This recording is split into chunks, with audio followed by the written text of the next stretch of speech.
Welcome! This video is about the team racing in a new Sonic racing game. The difficulty is set on to expert mode.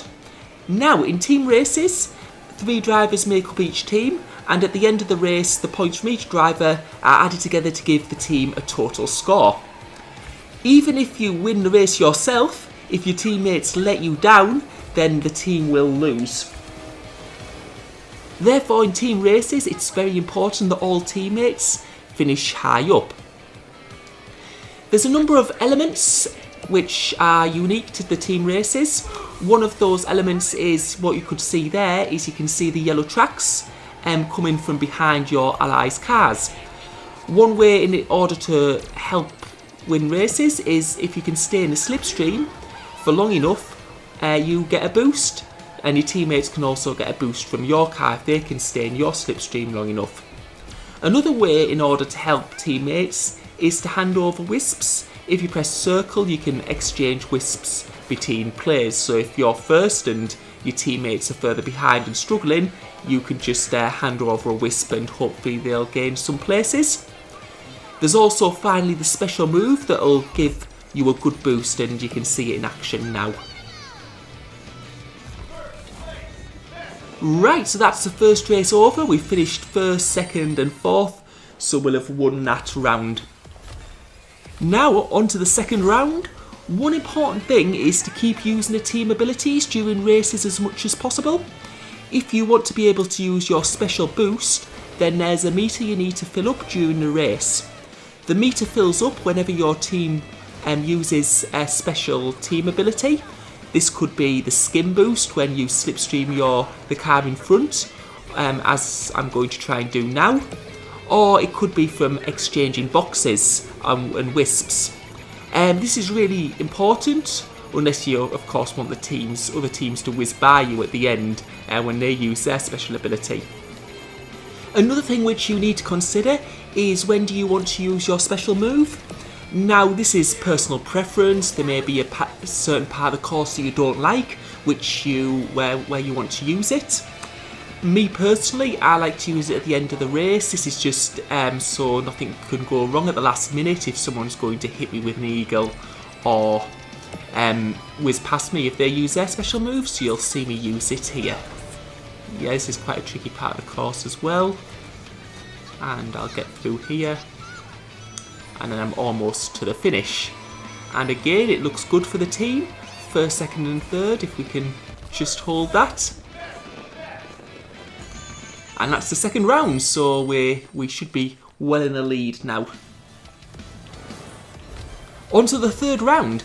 Now, on to team tactics. I've heard suggestions online that in these races it's best to stick as a team and work up the field together. As far as I'm concerned, from experience, I've found that if I finish high up, then so do my teammates. When I've been finishing first, my teammates have been coming in the top 5. Of course, this only works with AI characters. When you're in AI races, if you're racing against other people online, it's going to depend on their ability. So what I try and do when I'm doing my expert Grand Prix is I try to get to the front, and then I'll hand over any wisps I collect to my teammates. This also helps activate the special move, which I can use at the end. I haven't played that much online, but I've noticed there's a number of different team modes online, so there may be different tactics depending on which mode you're on, and so on. Right, you can see at the moment that I'm third and my teammates are 4th and 7th. Okay, one of my teammates is dropping like a stone. Now, on to the final part of the course. So I'm just about to use my special move.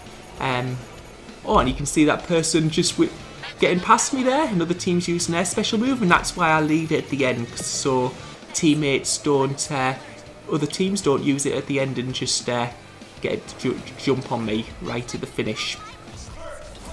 Right, so we finished that one.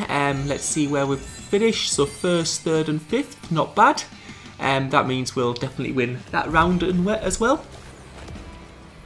Now, on to the final round. That's an example of how not to start the car if you mistime the acceleration. You'll probably see me do a few more mistakes on this circuit. It's not one of the circuits I know very well. The Team Grand Prix are a lot about how good you are as an individual. If you do well yourself, your teammates seem to do a lot better in the AI mode. Just make sure you remember to use your skin boosts, try and get in your teammates' slipstream, and exchange wisps and make sure you fill up your meter so you can use your special move at the end. I do think that the Grand Prix mode is easier than the individual Grand Prix, especially because of the special move which you can use at the end to whiz past your opponents. I do find the team mode quite fun as it does add some interesting features, although it's nothing groundbreaking. It's not exactly going to redefine how these types of games are designed. I do think the expert mode on Team Sonic, both on the team mode and individual mode, is a bit easy. As you can see from this course, I've made a whole load of mistakes and I'm still doing pretty well. Yeah, I'm now second at the end of the first lap after all the mistakes I made early on. So now the special move to finish off with. I'm not sure we can actually lose a team thing now after the first few races because we were pretty far ahead. Yep, so finishing now, I think, where were we? So first, second and fifth. So as you can see, we were way out in front. Right, thanks for watching.